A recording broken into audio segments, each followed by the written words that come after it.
July 27 world head and neck cancer day ആയിട്ടാണ് ആചരിക്കുന്നത്. കഴുത്തിന് മുകളിലുള്ള അവയവങ്ങൾക്കുണ്ടാകുന്ന ക്യാൻസറുകളെ പൊതുവെ ഈ വിഭാഗത്തിൽ ഉൾപ്പെടുത്തിയിട്ടുണ്ട്. വായ്ക്കകത്തുള്ള ക്യാൻസർ, തൊണ്ടയ്ക്ക്, വോയിസ് ബോക്സ് അഥവാ ലാരിങ്സിന്, ഉമിനീർ ഗ്രന്ഥികൾക്ക്, ഇങ്ങനെയുള്ള അവയവങ്ങൾക്കുണ്ടാകുന്ന ക്യാൻസറുകളാണ് ഹെഡ് ആൻഡ് നെക്ക് ക്യാൻസർ എന്ന വിഭാഗത്തിൽ ഉൾപ്പെടുത്തിയിരിക്കുന്നത്. ഈ ക്യാൻസറുകളെക്കുറിച്ച് സംസാരിക്കുന്നതിന് KMC ഹോസ്പിറ്റലിലെ വിദഗ്ധ ഡോക്ടർമാർ ഇന്ന് ഇവിടെ ചേർന്നിട്ടുണ്ട്. ഞാൻ doctor Sara Eso, medical director and consultant medical oncologist. Doctor Boaz Vincent, consultant radiation oncologist. ഞാൻ doctor Nithun V Ashok, consultant medical oncologist. ഞാൻ doctor John Thomas, consultant surgical oncologist. ഞാൻ doctor Sania Saleem, consultant plastic surgeon. ഇന്ത്യയിലെ ക്യാൻസറിൻ്റെ സ്ഥിതിവിവര കണക്ക് വെച്ച് നോക്കിയാൽ വളരെ പ്രോമിനൻ്റ് ആയിട്ടൊരു ക്യാൻസറാണ് ഹെഡ് ആൻഡ് നെക്ക് ക്യാൻസർ. ഏകദേശം 30% ക്യാൻസറുകളും ഈ ഏരിയയിലുള്ള ക്യാൻസറുകളെന്നാണ് കാണിക്കുന്നത്. അപ്പോൾ നമുക്ക് ഈ ക്യാൻസർ ഉണ്ടാവാൻ സാധ്യതയുള്ളത് ആർക്കൊക്കെയാണ്? അത് നേരത്തെ ഈ റിസ്ക് ഫാക്ടേഴ്സ് ഉള്ളവരെ ഐഡൻറ്റിഫൈ ചെയ്യാൻ പറ്റുമോ? ഡോക്ടർ നിതിൻ എന്ത് പറയുന്നു? ഈ ഹെഡ് ആൻഡ് നെക്ക് ക്യാൻസേഴ്സിൻ്റെ മോസ്റ്റ് കോമൺ കോസ് അതുണ്ടാക്കുന്നത് പുകയില കാരണമാണ്. അത് നിങ്ങൾക്ക് സ്മോക്കിംഗ് ആയിരുന്നാലും അത് ചവയ്ക്കുന്നതായിരുന്നാലും ഏത് രീതിയിലുള്ള പുകയിലയും ഈ ഹെഡ് ആൻഡ് നെക്ക് ക്യാൻസേഴ്സ് ഉണ്ടാക്കുന്നു. അതുകൂടാതെ മദ്യപാനം, അതും ഒരു റിസ്ക് ഫാക്ടേഴ്സാണ്. അതുകൂടാതെ ഒരുതരം അണുബാധയുണ്ട്, HPV എന്ന് പറയും, അതും ഹെഡ് ആൻഡ് നെക്ക് ക്യാൻസേഴ്സ് ഉണ്ടാക്കുന്നതിൽ മുഖ്യ കാരണക്കാരാണ്. ഇത് ഈ എല്ലാ ഹെഡ് ആൻഡ് നെക്ക് ക്യാൻസറിനും സ്മോക്കിങ്ങും ആൽക്കഹോളും ഒരു ബാധകമാണ്. അത് സ്മോക്ക് ചെയ്യാത്തവർക്കും ആൽക്കഹോൾ ഉപയോഗിക്കാത്തവർക്കും ഹെഡ് ആൻഡ് നെക്ക് ക്യാൻസർ കാണാറില്ലേ? സ്മോക്ക് ചെയ്യാത്തവർക്കും ഹെഡ് ആൻഡ് നെക്ക് ക്യാൻസേഴ്സ് കാണാറുണ്ട്. ഇപ്പോൾ നമ്മുടെ ഒരു മൂർച്ചയുള്ളൊരു പല്ല്, അത് റിപ്പീറ്റഡ്ലി നമ്മുടെ ഈ നാക്കിൽ ഉരസി അത് ഇറിറ്റേഷൻ, അത് കാരണം ഒരു അൾസർ, അത് കാരണം ഒരു ക്രോണിക് ഇൻഫ്ലമേറ്ററി പ്രോസസ്സ് കാരണവും ഹെഡ് ആൻഡ് നെക്ക് ക്യാൻസേഴ്സ് ഉണ്ടാവാറുണ്ട്. നമ്മൾ OPDയിൽ വരുന്ന പലരും ഇത് പുകയില ഉപയോഗിക്കാത്തവരെയും കാണാറുണ്ട്. നമ്മൾ മുമ്പൊക്കെ ഈ മുറുക്കുന്നവർ വളരെ കോമൺ ആയിരുന്നു, നമ്മളുടെ ഓൾഡർ ജനറേഷൻ. പക്ഷേ ഇപ്പോഴത്തെ ജനറേഷൻ ഈ മുറുക്കാറില്ല. പക്ഷേ എങ്കിലും എനിക്കിന്ന് പുകയില ചവയ്ക്കുന്നവർ ഒരുപാടുണ്ടെന്ന് തോന്നുന്നു. കഴിഞ്ഞ ദിവസം നമ്മളൊരു യങ് 34 year old ആളെ കണ്ടിരുന്നു അല്ലേ? പക്ഷേ പുകയില ചവയ്ക്കുന്നത് കൊണ്ടാണെന്ന് തോന്നുന്നു അവർക്ക്. അതും ഒരു കാരണമാകാം അല്ലേ? അതെ, പുകയില ചവയ്ക്കുന്നതും ഒരു റിസ്ക് ഫാക്ടറാണ്. അത് നമ്മൾ മുറുക്കാൻ പോലെ തന്നെ റിസ്ക് ഫാക്ടറാണ്. ഇപ്പോൾ നമ്മളെ കേരളത്തിൽ ഇതിപ്പോൾ പുകയില ചവയ്ക്കുന്നത് ഹാബിറ്റ് കൂടി വരികയാണ്. വേറെ അന്തർ സംസ്ഥാന ആൾക്കാരിൽ നിന്നും ഇതിൻ്റെ സോഴ്സ് കിട്ടുന്നുണ്ടെന്നും കേൾക്കപ്പെടുന്നു ഇപ്പോൾ. അപ്പോൾ നമുക്ക് ഈ ക്യാൻസറുകൾ കേൾക്കുമ്പോൾ നമുക്ക് പേടിയാവും. കാരണം വായിക്കാത്ത ക്യാൻസർ എന്ന് പറയുമ്പോൾ അതിൻ്റെ ട്രീറ്റ്മെൻറ്റിനെ കുറിച്ചൊക്കെ ഓർക്കുമ്പോൾ തന്നെ എല്ലാവർക്കും പേടിയാണ്. ഇത് നമുക്ക് ഏർലി സ്റ്റേജിൽ ഡയഗ്നോസ് ചെയ്യുന്നതിനുള്ള സ്ക്രീനിങ് ടെസ്റ്റുകളെ കുറിച്ച് ഡോക്ടർ ബോസ് ഒന്ന് സംസാരിക്കാം. നേരത്തെ കണ്ടുപിടിക്കുക എന്ന് പറഞ്ഞാൽ പ്രത്യേകിച്ച് ഓവൽ ക്യാവിറ്റി ക്യാൻസറുകൾ നേരത്തെ കണ്ടുപിടിക്കുന്നതിന് വേണ്ടിയുള്ള സ്ക്രീനിങ് ടെക്നിക്കുകൾ ഇന്ന് അവൈലബിൾ ആണ്. നാം നേരത്തെ പറഞ്ഞതുപോലെ ഇന്ത്യ ഹെഡ് ആൻഡ് നെക്ക് ക്യാൻസേഴ്സിൻ്റെ ഒരു ക്യാപിറ്റലാണ്. ഇന്ത്യൻ പുരുഷന്മാരിൽ സെക്കൻഡ് മോസ്റ്റ് കോമൺ ആയിട്ട് കാണുന്ന ക്യാൻസറാണ് lip and oval cavity cancer, അഥവാ ഇന്ത്യൻ ഓവൽ ക്യാൻസറുകൾ എന്ന് പറയും. ഇത് നമ്മൾ പറഞ്ഞതുപോലെ ഏറ്റവും പ്രധാനമായി കാണുന്നത് ടുബാക്കോ യൂസ് ചെയ്യുന്ന ആളുകളിലാണ്. അപ്പോൾ ടുബാക്കോ യൂസ് ചെയ്യുന്ന ആളുകളിൽ വർഷത്തിൽ ഒരു പ്രാവശ്യമെങ്കിലും കൃത്യമായിട്ടുള്ള ഒരു പരിശോധനയിലൂടെ നമുക്ക് ഓവൽ ക്യാവിറ്റി ക്യാൻസറുകൾ നേരത്തെ കണ്ടെത്താൻ സാധിക്കും. ഓവൽ ക്യാവിറ്റി ക്യാൻസറുകളുടെ ഒരു നല്ല വശം എന്തെന്ന് ചോദിച്ചാൽ ഇതിനെല്ലാത്തിനും തന്നെ ഒരു പ്രീ ക്യാൻസറസ് ലീഷനുകൾ നമ്മൾ കണ്ടുവരാറുണ്ട്. ലൂക്കോപ്ലേക്കിയ, എർത്രോപ്ലേക്കിയ അല്ലെങ്കിൽ സബ്മ്യൂക്കോസിസ് ഫൈബ്രോസിസ് എന്നെല്ലാം പറയുന്ന ചില ക്യാൻസറുകൾക്ക് മുന്നേയുള്ള ചില സ്റ്റേജുകൾ നാം കണ്ടുവരാറുണ്ട്. ഇതിൽ എർത്രോപ്ലേക്കിയ പോലെയുള്ളവ ഒരു 50% തന്നെ ക്യാൻസറുകളായി രൂപപ്പെടുവാൻ സാധ്യതയുള്ള സാധനങ്ങളുമാണ്. അപ്പോൾ കൃത്യമായിട്ടുള്ള ഒരു പരിശോധനയിലൂടെ അത് വായുടെ എല്ലാ ഭാഗങ്ങളിലും നാം സാധാരണഗതിയിൽ ജസ്റ്റ് ഒന്ന് ടോർച്ചടിച്ച് നോക്കിയാലോ മറ്റും കാണാത്ത ചില ഏരിയകൾ നമ്മുടെ വായുടെ ഉൾഭാഗങ്ങളിലുണ്ട്. അത് ഒരു ഡോക്ടർ കൃത്യമായ ഭാഗങ്ങളെല്ലാം പരിശോധിക്കുന്നതിലൂടെ നമുക്ക് ലൂക്കോപ്ലേക്കിയോ എർത്രോപ്ലേക്കിയോ അതുപോലെയുള്ള പ്രീ ക്യാൻസർ ലീഷനുകളുണ്ടോ എന്ന് കണ്ടുപിടിക്കുകയും അതിനെ ചികിത്സിച്ച് മാറ്റിയെടുക്കുകയും ചെയ്യുന്നതാണ്. അതുപോലെ അപ്പോൾ നമുക്കൊരു ക്യാൻസർ വരുന്നതിനെ തടയുകയും പ്രിവെൻറ്റ് ചെയ്യുകയും അതുപോലെ തന്നെ ഏർലി സ്റ്റേജുകളിൽ ഇതിനെ കണ്ടുപിടിച്ച് കൃത്യമായ ചികിത്സയിലൂടെ മാറ്റിയെടുക്കാനും സാധിക്കും. ഈ വായിക്കാത്ത വെള്ള പൊട്ടുകൾ പോലെ വരാറുണ്ടല്ലോ, അങ്ങനെയുള്ള പൊട്ടുകൾ പോലെ കാണുന്നവരെല്ലാം അത് റിമൂവ് ചെയ്യണത് നോക്കേണ്ട ആവശ്യമുണ്ടോ? ഈ ലൂക്കോപ്ലേക്കിയ എന്ന് പറയുന്നത് വെള്ള പൊട്ടിൻ്റെ പോലെ കാണുന്നതല്ലേ? അതെ, അങ്ങനെ എല്ലാവർക്കും നമുക്ക് റിമൂവ് ചെയ്യണമെന്നില്ല. പക്ഷെ അതൊരു ഫോളോ അപ്പിൽ വെക്കണം. അത് മാറുന്നുണ്ടോ ഇല്ലയോ എന്നുള്ളത് നോക്കണം. അതിന് ചിലപ്പോൾ അവർ പുക വലിക്കുന്നവരായിരിക്കാം, അല്ലെങ്കിൽ എന്തെങ്കിലും പുകയില ഉപയോഗിക്കുന്നവരായിരിക്കാം. അങ്ങനെയുള്ള രോഗികളിൽ നമുക്ക് ആ പുകവലിയുടെ ഉപയോഗം നിർത്തുക എന്നുള്ളതാണ്. നിർത്തിയിട്ട് ഇത് മാറുന്നുണ്ടോ ഇല്ലയോ എന്ന് നോക്കുക. കുറേ നാളുകളായിട്ടും അത് മാറുന്നില്ല, അതിലെന്തെങ്കിലും റെഡിഷ് സ്പോട്ട്സ് എർത്രോപ്ലേക്കിയ പോലെ ചേഞ്ച് ചെയ്യുന്നുണ്ട്, അല്ലെങ്കിൽ അത് സിംറ്റമാറ്റിക് ആയിട്ട് മാറുന്നുണ്ട്, അതായത് രോഗിക്ക് ബുദ്ധിമുട്ടുണ്ടാവുന്നുണ്ടെങ്കിൽ നമ്മളതൊരു ബയോപ്സി ചെയ്യുന്നത് നന്നായിരിക്കും. നാക്കിൽ ഇതുപോലെ വ്രണങ്ങൾ ഉണ്ടാവുമല്ലോ, പലപ്പോഴും നമുക്ക് ഈ ആഫ്റ്റർ സൾസേഴ്സ് എന്ന് പറഞ്ഞാൽ ഈ വെള്ള പോലെയുള്ള അൾസേഴ്സ് വരും, വളരെ പെയിൻഫുൾ ആയിരിക്കുമല്ലോ. അപ്പോൾ അത് വരുന്നവർ പലപ്പോഴും വന്ന് ചോദിക്കും ഇത് ക്യാൻസർ ആണോ ചോദിക്കും. അതും സാധാരണ ടങ്ങിലുണ്ടാകുന്ന ക്യാൻസറിന് നമ്മൾ കണ്ടാൽ അറിയാനായിട്ട് ഒരു കാര്യം, യൂഷ്വലി ക്യാൻസർ അൾസേഴ്സ് പെയിൻഫുൾ ആയിരിക്കത്തില്ല തുടക്കത്തിൽ. അതെന്തെങ്കിലും നെർവ്സിനെയോ എന്തിലേക്കും ഇൻഫിൽട്രേറ്റ് ചെയ്യുമ്പോൾ മാത്രമായിരിക്കും പെയിൻഫുൾ ആവുന്നത്. പെയിൻഫുൾ ആവുന്ന അൾസേഴ്സ് യൂഷ്വലി ഇൻഫ്ലമേറ്ററി അൾസേഴ്സ്, അതായത് ഇങ്ങനെ ഈ ആഫ്റ്റർ അൾസേഴ്സ് പോലുള്ളതാവാം. പിന്നെ ബുദ്ധിമുട്ട് കൂടുന്നു. ബ്ലീഡിങ് ഒരു ഇമ്പോർട്ടൻറ്റ് സൈനാണ്. ബ്ലീഡിങ് ഉണ്ടാവുന്നുണ്ടെങ്കിൽ അതൊരു ക്യാൻസർ ആവാനുള്ള സാധ്യതകളുണ്ട്. അതുപോലെ തന്നെ ഈ കോളിഫ്ലവർ പോലെ പ്രോളിഫറേറ്റ് ചെയ്ത് പുറത്തേക്ക് വളർന്നു വരിക, അല്ലെങ്കിൽ നമുക്ക് പ്രോളിഫറേറ്റ് ചെയ്ത് വളർന്നു വരിക, അല്ലെങ്കിൽ ബ്ലീഡിങ് വരിക, ഇങ്ങനെയുള്ളപ്പോൾ അത് ക്യാൻസർ ആവാനുള്ള സാധ്യതയുണ്ട്. അതിന് ബയോപ്സി ചെയ്യേണ്ടത് ആവശ്യമുണ്ട്. ഈ ആഫ്റ്റർ സൾസർ പോലുള്ളതൊന്നും സാധാരണ ഒരാഴ്ചയിൽ കൂടുതലൊന്നും നിൽക്കാറില്ല. ഒരു 3 ആഴ്ചയെങ്കിലും നിൽക്കുന്ന വായിലുള്ള എല്ലാ അൾസറുകളും കൃത്യമായ ഒരു മെഡിക്കൽ പരിശോധനയ്ക്ക് വിധേയമാക്കേണ്ടത് അത്യാവശ്യമാണ്. അത് ക്യാൻസറായി മാറാനുള്ള സാധ്യത വളരെ കൂടുതലാണ്. 3 ആഴ്ചയാണ് അതിൻ്റെ ഒരു കട്ട് ഓഫ് ആയിട്ട് പറയാറുള്ളത്. അതുപോലെ നമ്മളിപ്പോൾ വായിക്കാത്ത ക്യാൻസറിനെ കുറിച്ച് പറഞ്ഞു, തൊണ്ടവേദന, തൊണ്ടയിലുള്ള ക്യാൻസറുകൾ നമ്മൾ ഇത് ഉമിനീരിറക്കുമ്പോൾ ടോൺസിൽസ് ഒക്കെ എൻലാർജ്ഡ് ആണെങ്കിൽ അത് കൊണ്ട് അങ്ങനെ ഉണ്ടാവാം. പക്ഷേ എപ്പോഴാണ് നമ്മൾ തൊണ്ടയ്ക്കകത്ത് ക്യാൻസർ ഉണ്ടോ എന്ന് സംശയിക്കേണ്ട സമയം? തൊണ്ടയ്ക്കകത്ത് ബേസിക്കലി വരുന്നത് നമുക്ക് വോയിസ് ചേഞ്ച്, അതായത് പെട്ടെന്ന് നമ്മൾ സാധാരണ സംസാരിക്കുന്നതിനാൽ ഹോസ്നെസ് എന്ന് പറയും, ചെറിയൊരു ചേഞ്ച് ഓഫ് വോയിസ് ഉണ്ടാവുന്നുണ്ടെങ്കിൽ നമ്മളത് സസ്പെക്ട് ചെയ്യണം. അതുപോലെ തന്നെ സൗണ്ടിന് എന്തെങ്കിലും വ്യത്യാസം പോലെ തന്നെ നമ്മൾ ശ്വസിക്കുമ്പോൾ എന്തെങ്കിലും ബുദ്ധിമുട്ടുകൾ വരിക, അങ്ങനെയൊക്കെ വരുമ്പോൾ ഇത് സസ്പെക്ട് ചെയ്യേണ്ടതാണ്. അപ്പോൾ ഈ ഒച്ചയടപ്പല്ലേ, അതെ, ഒച്ചയടപ്പ് ജലദോഷം വരുമ്പോൾ ഒച്ചയടയ്ക്കുന്നവർ, പക്ഷേ ഈ ഒച്ചയടപ്പ് ഏതാനും ഒരു 3 ആഴ്ചയോ അതിൽ കൂടുതലോ നീണ്ടു നിൽക്കുകയാണെങ്കിൽ വോയിസ് ബോക്സ്, പനിയില്ലാത്ത രീതിയിൽ ഒച്ചയടപ്പ് ഉണ്ടെങ്കിൽ സൂക്ഷിക്കണം. വോയിസ് ബോക്സിൽ എന്തെങ്കിലും ഗ്രോത്തോ ഉണ്ടോ നോക്കണം അല്ലേ. അതുപോലെ തന്നെയാണ് ഡിസ്ഫേജിയ, ഭക്ഷണം ഇറക്കുന്നതിന് വേണ്ടിയുള്ള ബുദ്ധിമുട്ടും, അതും സോളിഡ്സിനോട് കൂടുതലായിട്ട് ബുദ്ധിമുട്ടുണ്ടാകുക, ഇത്തരം പ്രശ്നങ്ങളിലും നമ്മൾ തൊണ്ടയ്ക്കകത്തുള്ള ക്യാൻസറുകൾ സസ്പെക്ട് ചെയ്യണം.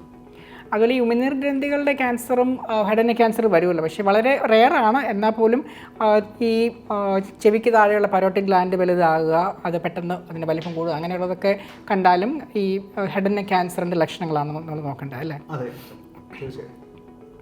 ട്രീറ്റ്മെൻറ്റ് വൈസ് നമ്മൾ ഡയഗ്നോസ് ചെയ്തു, നാക്കിലോ അല്ലെങ്കിൽ ഓറൽ ക്യാവിറ്റിയിലോ ഒരു പാട് കണ്ടു, അല്ലെങ്കിൽ ഒരു ഗ്രോത്ത് കണ്ടു, അത് ബയോപ്സി എടുത്തു. പിന്നെ അടുത്ത സ്റ്റെപ്പ് എന്ന് പറയുന്നത് ചികിത്സയാണ്. അപ്പോൾ പ്രധാനമായിട്ടും ചികിത്സ നമ്മൾ സർജറി, റേഡിയേഷൻ, കീമോതെറാപ്പി, ഇമ്മ്യൂണോതെറാപ്പി, ഇങ്ങനെ പല വിഭാഗങ്ങളിലായിട്ടാണ്. അപ്പോൾ ഈ ഹെഡ് ആൻഡ് നെക്ക് ക്യാൻസേഴ്സിന് സർജിക്കൽ ട്രീറ്റ്മെൻറ്റിനെ കുറിച്ച് ഡോക്ടർ ജോൺ ഒന്ന് സംസാരിക്കാം. ഹെഡ് ആൻഡ് നെക്ക് സർജിക്കൽ ട്രീറ്റ്മെൻറ്റിൽ തുടക്കത്തിൽ നമുക്ക് ഡിസീസ് എന്തോരം ഉണ്ടെന്ന് അറിയണം. അപ്പോൾ മെയിനായിട്ട് നമുക്കൊരു ഇമേജിങ് വേണം. നാക്കുകളുടെ കാര്യത്തിലാണെങ്കിൽ നമ്മളൊരു MRI ആണ് യൂഷ്വലി പ്രിഫർ ചെയ്യുന്നത്. ബാക്കിയുള്ള ഹെഡ് ആൻഡ് നെക്ക് ക്യാൻസേഴ്സിലെല്ലാം നമ്മൾ CT സ്കാൻ ആണ് പൊതുവെ എടുക്കുന്നത്. CT സ്കാൻ മൂലം നമുക്കറിയാൻ പറ്റും എത്ര എക്സ്റ്റെൻഡ് ഉണ്ടെന്ന്, ഡിസീസ് എന്തോരം വ്യാപിച്ചിട്ടുണ്ടെന്ന് ഏകദേശം ഒരു ഐഡിയ കിട്ടും. അതിനനുസരിച്ചാണ് സർജിക്കൽ പ്ലാൻ ചെയ്യുന്നത്. സർജറിയിൽ മെയിനായിട്ട് ഉദ്ദേശിക്കുന്നത് ട്യൂമറും അതിന് ചുറ്റുമുള്ള ഭാഗവും കംപ്ലീറ്റ് ആയിട്ട് നീക്കം ചെയ്യുക എന്നുള്ളതാണ് primary treatment. Head and neck ക്യാൻസേഴ്സിൻ്റെ പ്രൈമറി ട്രീറ്റ്മെൻറ്റും സർജറി തന്നെയാണ് പൊതുവെ. അതിൻ്റെ ഒപ്പം തന്നെ ഈ ട്യൂമർ നീക്കം ചെയ്യുന്നതിനോടൊപ്പം തന്നെ ട്യൂമർ ആദ്യം സ്പ്രെഡ് ചെയ്യാൻ സാധ്യതയുള്ള നോട്ട്സ്, ലിംഫ് നോട്ട്സ് എന്ന് പറയും, അതായത് കടലകൾ, അതും കൂടെ പരിശോധനയ്ക്ക് വിധേയമാക്കുകയും അത് പോസിറ്റീവ് ആണെങ്കിൽ അത് നീക്കം ചെയ്യേണ്ടയും ആവശ്യതയുണ്ട്. അപ്പോൾ ട്രീറ്റ്മെൻറ്റ് എന്ന് പറയുന്നത് ട്യൂമർ മുഴുവനായിട്ട് എടുക്കുകയും സ്പ്രെഡ് ചെയ്യാൻ ചാൻസ് ഉള്ള കടലുകളിലും പരിശോധനയ്ക്ക് വിധേയമാക്കുകയും ചെയ്യുക. അപ്പം നമ്മൾ ഈ സർജറി എന്ന് പറയുമ്പോൾ ഈ ടങ്ങിൻ്റെ ഒക്കെ സർജറി ചെയ്ത് കഴിഞ്ഞാൽ ചിലർക്ക് ഒരു വശത്ത് മാത്രമല്ല 2 സൈഡിലേക്കൊക്കെ വ്യാപിച്ച് കഴിഞ്ഞാൽ ടങ്ങ് മുഴുവനായിട്ട് മാറ്റേണ്ടി വരുമല്ലോ. അപ്പോൾ അതിന് നമുക്ക് ഈ പുതിയ ചികിത്സാ രീതികൾ അനുസരിച്ച് അത് റീകൺസ്ട്രക്ഷൻ എന്തെങ്കിലും ചെയ്യാൻ പറ്റുമോ ഡോക്ടർ സാനിയ? പറ്റും. നമുക്ക് ഈ ഹെഡ് ആൻഡ് നെക്ക് ക്യാൻസേഴ്സിൻ്റെ പ്രധാനപ്പെട്ട ഒരു പ്രോബ്ലമാണത്. നമ്മളെ മുഖത്തും അല്ലെങ്കിൽ വായ്ക്കകത്തും ടങ് അല്ലെങ്കിൽ നമ്മളെ ജോ ബോണിലൊക്കെ ഇങ്ങനെ ക്യാൻസർ വന്ന് മുറിച്ച് മാറ്റുമ്പോഴത്തേക്ക് നമുക്ക് വളരെ വലിയ വൈകല്യങ്ങളാണ് ഈ ട്രീറ്റ്മെൻറ്റിന് ശേഷം ഉണ്ടാവുന്നത്. അപ്പോൾ നമുക്ക് ഈ ട്രീറ്റ്മെൻറ്റിൻ്റെ സമയത്ത് തന്നെ നമുക്കിത് റീകൺസ്ട്രക്റ്റീവ് സർജറി ചെയ്ത് പഴയതുപോലെ ആക്കാൻ പറ്റുന്നതാണ്. ഇപ്പോൾ കൺവെൻഷനലായിട്ട് ഒരുപാട് നമ്മളിങ്ങനെ ഒരു ഫ്ലാപ്പ് സർജറി എന്ന് പറയും, നമ്മുടെ അഡ്ജസ്റ്റൻ്റ് ആയിട്ടുള്ള ടിഷ്യൂസ് അല്ലെങ്കിൽ നെഞ്ചിൽ നിന്നൊക്കെയുള്ള ടിഷ്യൂസ് എടുത്തിട്ട് ടങ് പോലെ വെക്കാറുണ്ട്. ഇപ്പോൾ മൈക്രോ സർജറിയും AI ഒക്കെ ഒത്തിരി ഡെവലപ്പ് ആയതുകൊണ്ട് നമ്മൾ അതിൽ നിന്നൊക്കെ ഒരുപാട് അഡ്വാൻസ് ആയി വന്നിട്ട് ടങ് പോലത്തെ തന്നെ ടിഷ്യൂ നമ്മൾ തിരിച്ച് അതുപോലെ റീകൺസ്ട്രക്ട് ചെയ്യാനുള്ള പ്രൊസീജിയേഴ്സൊക്കെ ഇന്നുണ്ട്. മാത്രമല്ല ഇപ്പം ടങ് നമ്മൾ മുഴുവനായിട്ട് മാറ്റിക്കഴിഞ്ഞാൽ ഒരു പേഷ്യൻ്റ് ഭക്ഷണം കഴിക്കാനോ അല്ലെങ്കിൽ സംസാരിക്കാനോ ചിരിക്കാനോ ഒക്കെ തന്നെ ഒത്തിരി ബുദ്ധിമുട്ട് അനുഭവപ്പെടാറുണ്ട്. അപ്പോൾ നമ്മൾ ഈ ക്യാൻസറിൻ്റെ ട്രീറ്റ്മെൻറ്റിനോടൊപ്പം തന്നെ ടങ് പോലത്തെ ടിഷ്യൂ വേറൊരു ഭാഗത്ത് നിന്ന് അവിടുത്തെ രക്തക്കുഴലോട് ചേർത്ത് ഒരു മൈക്രോ സർജറി പ്രൊസീജിയർ എന്ന് പറയും. നമ്മൾ മൈക്രോസ്കോപ്പിൻ്റെ അണ്ടറിൽ ഒരു ട്രാൻസ്പ്ലാന്റ് പോലത്തെ ഒരു സർജറിയാണത്. വേറൊരു ഭാഗത്തുനിന്ന് ടങ് നമ്മൾ റീക്രിയേറ്റ് ചെയ്ത് അതുപോലെ വെച്ച് കൊടുക്കാൻ പറ്റും. അതുപോലെ തന്നെയാണ് ഈ ജോബോണം നീക്കം ചെയ്ത് കഴിഞ്ഞ് കഴിഞ്ഞാൽ നമ്മളെ ഫേസിൻ്റെ കംപ്ലീറ്റ് ഒരു ഷേപ്പും സ്ട്രക്ചറും ഒക്കെ കംപ്ലീറ്റ്ലി മാറും. അപ്പോൾ ഇപ്പോൾ 3D പ്രിൻറ്റിങ് എന്നൊക്കെ പറഞ്ഞുണ്ട്. അപ്പോൾ പേഷ്യൻ്റ് എങ്ങനത്തെ ഷേപ്പിലായിരുന്നോ സർജറിക്ക് മുന്നേ അല്ലെങ്കിൽ അസുഖത്തിന് മുന്നേ പേഷ്യൻ്റ് എങ്ങനെയായിരുന്നോ ആ രീതിക്ക് തന്നെ നമുക്ക് വേറൊരു ഭാഗത്തെ എല്ല് നമുക്ക് എടുത്തിട്ട് മോൾഡ് ചെയ്ത് മോഡിഫൈ ചെയ്ത് നമുക്ക് പഴയ രൂപത്തിലോട്ടാക്കാനുള്ള ഫെസിലിറ്റീസ് ഒക്കെ ഇന്നുണ്ട്. ഇപ്പോൾ അത് മിക്കപ്പോഴും നമ്മൾ കാലിൻ്റെ എല്ലാമാണ് എടുക്കുന്നത്. ഇപ്പോൾ നമ്മൾ ഒത്തിരി അഡ്വാൻസ് ആയി വന്നതിന് ശേഷം ഇപ്പോൾ എല്ലാവരും ഇങ്ങനെ വേറൊരു ടിഷ്യൂ എടുക്കുന്നത് നമ്മൾ കാണാത്ത സ്ഥലങ്ങളിൽ നിന്ന് എടുക്കാനായിട്ട് പ്രിഫർ ചെയ്യാറുണ്ട്. അപ്പോൾ നമ്മൾ ബാക്കിൽ നിന്നും ഒക്കെ ഇപ്പോൾ എടുത്തിട്ട് അങ്ങനെ റീകൺസ്ട്രക്ട് ചെയ്ത് കൊടുക്കാൻ പറ്റാറുണ്ട് ഇപ്പോൾ. അപ്പോൾ ഈ ടങ്ങൊക്കെ റീകൺസ്ട്രക്ട് ചെയ്യുമ്പോൾ നമുക്ക് അതിൻ്റെ മൂവ്മെൻറ്റ്സ് ഒക്കെ നോർമലായിട്ട് കിട്ടുമോ? ചവയ്ക്കാനും ഒക്കെയുള്ള നമുക്ക് ഇപ്പോൾ ഏറ്റവും ലേറ്റസ്റ്റ് ആയിട്ട് നമുക്ക് അങ്ങനെ മൂവ്മെൻറ്റ് വരെ കൊടുക്കാൻ പറ്റുന്ന രീതിയിൽ, സ്പീച്ചും മൂവ്മെൻറ്റും കൊടുക്കാൻ പറ്റുന്ന രീതിയിൽ നമുക്ക് നെർവോട് കൂടി എടുത്തിട്ട് ഇന്നർവേറ്റഡ് ആയിട്ട് റീകൺസ്ട്രക്ഷൻ ചെയ്യാൻ പറ്റുന്നുണ്ട് ഇപ്പോൾ.